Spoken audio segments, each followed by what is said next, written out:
Baik, kembali lagi di NTV Sportcast. Kita lanjutkan perbincangan kita, Bang Ropan dan Coach Supriyono. Ada yang menarik sebenarnya kemarin yang sempat ramai juga di kalangan netizen selain tentu saja pertandingan. Ada satu rekaman di mana Coach Nova itu terlihat cukup tegas di ruang ganti. Dan juga bahwa Coach Nova ini sebenarnya sudah cukup lama ya memegang si tim U17 ini. Nah, seperti apa sih sebenarnya yang dibutuhkan karakter pelatih untuk anak-anak di U17 ini? Apakah memang Coach Nova ini udah yang cukup ideal sekarang memegang U17? Ketegasan memang sangat dibutuhkan ya. Ketegasan kan bukan berarti dia harus marah-marah gitu loh. Tapi ketika berbicara Coach Nova kan dia lama dengan Coach Sintayong. Artinya transfer knowledge itu sudah terjalin dengan baik. Kemudian Coach Nova ingin mentransfer apa yang dia dapat selama ini dari Coach Sintayong untuk membangun knowledge, kemudian membangun etos kerja. Dampaknya ya karakter mereka luar biasa. Dari karakter mereka yang sangat luar biasa, sejauh ini kan persiapannya selalu menekankan fisik untuk apa? Kebugaran mereka di gelaran Piala Asia ini. Kemarin saya sempat kontak sebenarnya sama Coach Nova. Nggak sempat? Minta Gimana? Mau wawancara lah untuk Sportcast.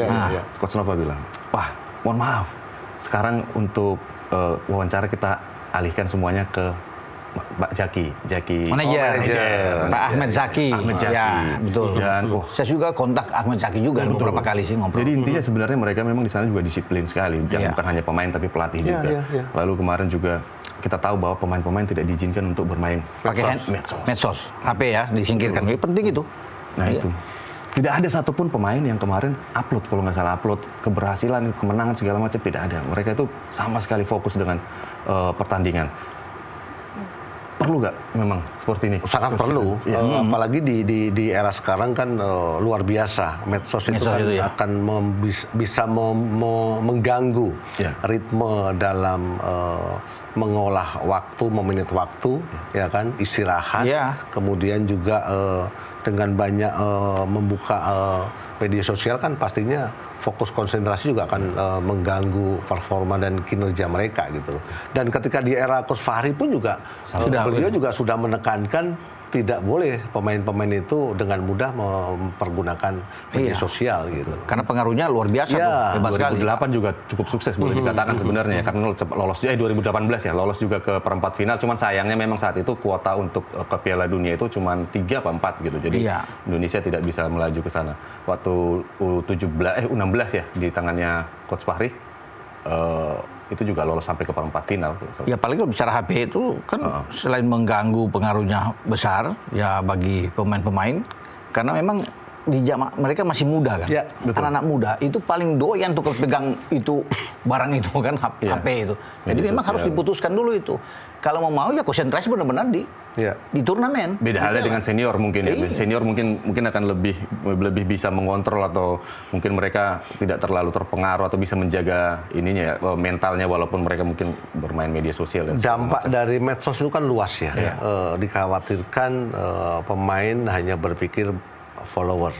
Kemudian dari follower itu seolah-olah mereka itu sudah menjadi bintang. Ini yang bahaya. Gitu. Ketika sudah menasbihkan dirinya bintang, star syndrome itu akan muncul. Star syndrome itu dia. Kan? Tahapan untuk mereka itu berada di timnas senior dengan apa yang dia lakukan terlalu enak dengan bermain media sosial, mereka lupa bahwa waktu atau tahapan proses yang mereka jalani itu masih panjang. Betul. U17 itu memang belum masih jangan besar. Marco, Bang Ropan pasti ingat lah. Ya, ada Primavera, ada SAD. Ya, SAD. Berapa banyak pemain yang sudah berkompetisi di luar negeri, kemudian menjadi pemain ataupun tulang punggung di tim nasional kan nggak banyak, Bang. Hilang semua. Hilang itu. Jadi jangan sampai seperti apa yang ya karena memang perjalanannya memang masih panjang ya. Bahkan jangankan di level Asia, di level di dunia juga sebenarnya U17 itu perjalanannya masih panjang. Bersinar di U17 belum tentu dia bersinar di senior. Banyak yang memang begitu kan. Kemarin U17 Piala Dunia di Indonesia 2023 hampir sedikit sekali yang akhirnya bisa menembus tim-tim elit dunia. Padahal mereka medsos ya kan, kemudian juga pesan untuk orang tua ya, proteklah putra-putra mereka, jadikanlah mereka itu berlian yang bisa selalu dibersihkan, dijaga, dipoles ya kan, untuk menjadi berlian yang mahal gitu loh. Jangan langsung ke arah popularitas dulu ya, yang diinin. Betul. Memang star syndrome tadi itu agak mengganggu sekali untuk perjalanan karena karir tantangan seorang buat kita itu kan atlet. banyak kejadian sudah kita lihat kan. Kalau mereka bagus, yang bilang bagus di pemain muda, tapi belum tentu di tim senior mereka akan bertahan untuk sampai 5 tahun ke depan. Itu apakah mereka akan bertahan? Padahal goalsnya di situ. Iya, Kita punya generasi kan? Evan Dimas. Evan Dimas itu masih ingat. Lihat waktu generasi yang sebelum itu kemana mereka sekarang? Betul. Udah Pendek sekali usia mereka bermain di jadi itu timnas yang harus senior. kita concern benar. Ya PSSI juga harus bisa melihat ini. Ya untuk bagaimana mereka bisa bertahan. Kan tantangannya ada di situ. Ini pemain bagus, talentanya oke, tapi kalau mereka tidak dijaga dengan benar, itu bisa hilang di 3 tahun ke depan, 4 tahun ke depan. Kita untuk tim U23 aja kita cari mana mereka yang hebat. Evandra kemana? Ya kan Goli mana? Ya Fadli Alberto mana? Nah, Fabio kemana? Jadi bisa hilang semua tuh kalau tidak di-maintain dengan baik. Karena mereka kan akan bertahap. Dari sini mereka ke U20. Ya, betul. Iya kan? Sama kayak Welber kan? Kemarin di Piala Dunia U17. Iya, U17. Kemudian dia naik ke U20. Begitu kan? Nanti U23. Jangan-jangan di U23 sudah nggak ada semua tuh. Betul. Karena apalagi persaingan untuk timnas senior apalagi mau ke senior kan? Wah, udah berat. Karena dia harus bersaing dengan banyak pemain-pemain yang jauh lebih hebat. Ya, gitu. betul. Nah, untuk Bang Roman sendiri melihat sosok Nova Arianto, ini kan sebenarnya udah pernah juga kita undang ke sini dulu. Udah pernah bicara. Sebagai asisten pelatih timnas senior dulu. Nah, bagaimana Bang Roman melihat sosok? Ya, beruntung bagi Nova karena dia pernah, ya sudah dibilang tadi oleh Coach Supri ya, dia pernah menimba ilmu atau sama-sama ya di Polisi dengan STY kan. Jadi dia banyak belajar dari situ, melihat kelebihan-kelebihan apa yang harus diambil, dan ketika dia bisa menangani, diberikan kesempatan, tanggung jawab besar sebagai pelatih di U17, dia melakukan itu dengan baik. Artinya Nova begini, poinnya dia melakukan pendekatan sebagai seorang ayah kepada anak-anak. Jadi kalau dia marah-marah, dia tegas, ya itulah fungsi dia harus begitu. Karena dia mendekatkan itu. Pendekatan itu penting. Betul. Ruang ganti sejuk itu, kondusif itu penting. Betul. Dan dia ini kan masih anak-anak muda ini, yang dia harus benar menjaga dengan benar. Jadi dia penempatan itu yang penting. Anak-anak itu menganggap dia sebagai ayah. Nah itu bagus. Dia bisa tegur dengan keras, dia bisa marah-marah. Ya kita kan jarang lihat Nova marah-marah, kita pendiam. Senyum. Tapi ada satu kesempatan memang dia harus bisa melakukan itu, menunjukkan bahwa wibawa dia bagus untuk di depan anak-anak semua. Ya anak-anak bisa respect. Kalau anak-anak atau pemain sudah tidak respect terhadap seorang coach, nah itu susah. Tapi kalau anak-anak itu semua respect, segen, nah itu bagus. Makanya itu yang dibutuhkan oleh Nova tuh, ketegasan dia, dia pendekatannya sebenarnya kebersamaan selama ini yang cukup lama ini udah cukup membuat dia melakukan pendekatan itu yang bagus. Betul. Membuat ada hubungan yang sangat baik sekali, chemistry itu dapat di antara dia dan pemain. Sehingga apa yang dia bicarakan, pemain tuh ikut. Arahan dia tuh ikut. Karena ini pemain muda yang memang penting sekali buat dia. Gitu. Dan satu lagi justru dengan keberhasilan mereka nanti dilolos di Piala Dunia, saya sedikit ada kekhawatiran. Kekhawatiran saya adalah ketika berbicara sepak bola kan ada teknis, ada non teknis. Faktor non teknis ini loh yang saya khawatirkan. Bagaimana seorang coaching staff, ada Nova, ada Andri Prio, ada Tommy, maksudnya Tommy. Diharapkan untuk bisa menjaga psikologis para pemain. Jadi Piala Dunia nanti keberhasilan itu belum selesai. Masih ada tahapan. Fasenya adalah dari Piala Asia mereka lolos. Tapi goalsnya Piala Dunia. Nah, ketika rangkaian ini mereka nggak tuntaskan dengan fokus dan konsentrasi, itu bahaya. Ya karena memang jaraknya juga Piala Dunia baru bermain bulan November. Ini selesai ini April, Mei sudah selesai, Mei, Juni, Juli, Agustus, udah 5 bulan. Dan ini untuk U17 saya pikir ketika mereka pulang ke sini dengan euforia yang cukup besar, itu akan cukup rawan juga untuk star syndrome tadi. Dan usia mereka kan usia labil. Iya, yang labil. Makanya itu Nova harus betul-betul konsen benar. Psikologis harus dijaga dengan benar. Gitu. Karena untuk ke sana kan waktunya jangan lihat walaupun 5 bulan, tapi kan itu harus dijaga benar 5 bulan itu. Benar. Iya kan, jangan sampai hilang 5 bulan itu, harus tetap biar mereka lebih fokus. Makanya dia tegas, gitu loh, sampai melarang untuk bermain medsos dan menginginkan setiap pemain itu mau lari, gitu loh. Kalau nggak lari ya nggak bisa cetak gol, Mas, kan begitu jawabannya kan gitu. Begitu juga persiapan nanti untuk berada di Piala Dunia itu benar-benar harus lebih dari persiapan ketika mereka lolos dari Piala Asia. Dan kalau dengar dia bicara kan enak, lu mesti bergerak, bergerak, gimana mau bikin gol kan? Iya. Harus bergerak tuh, nah itu kan di depan anak-anak kan. Itu agak sedikit berbeda dengan Coach Nova yang biasa kita lihat.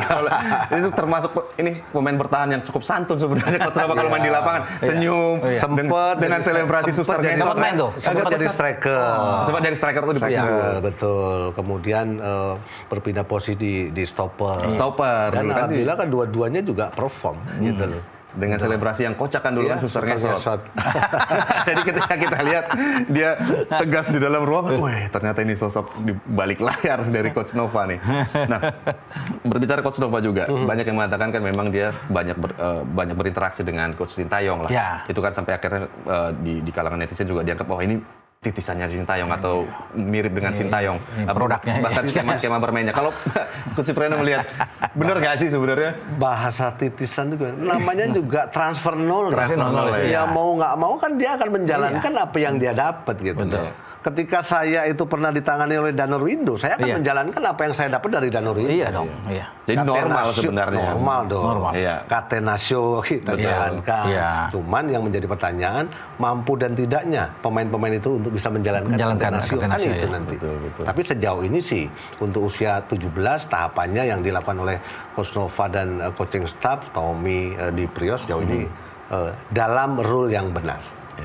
Nah, kita kan nanti kan akan lolos ke Piala Dunia, oke, tapi masih di bulan November. Tapi PSSI kemarin ngomongnya bilang bahwa fokus satu-satu dulu.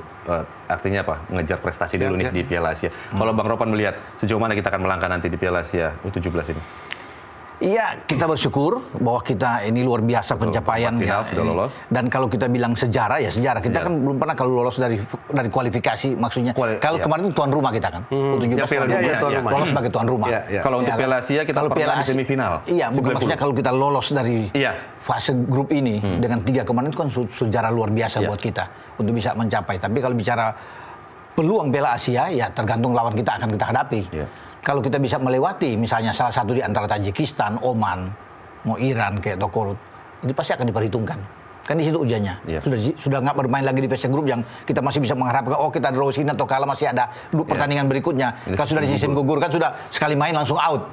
Jadi saya pikir fokus ada di situ. Kalau kita bisa melewati salah satu yang kita sebut tadi yang ada di grup D, pasti kita punya peluang untuk bisa lolos ke fase-fase berikutnya.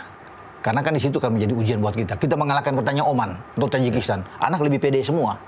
Bermain lebih bagus. Jadi peluang kita untuk bisa maju ke final terbuka. Siapapun kan bisa. Dalam sepak bola segala sesuatu bisa terjadi. Iya, begitu. Siapa sangka kita bisa menang lawan Korea Selatan kemarin.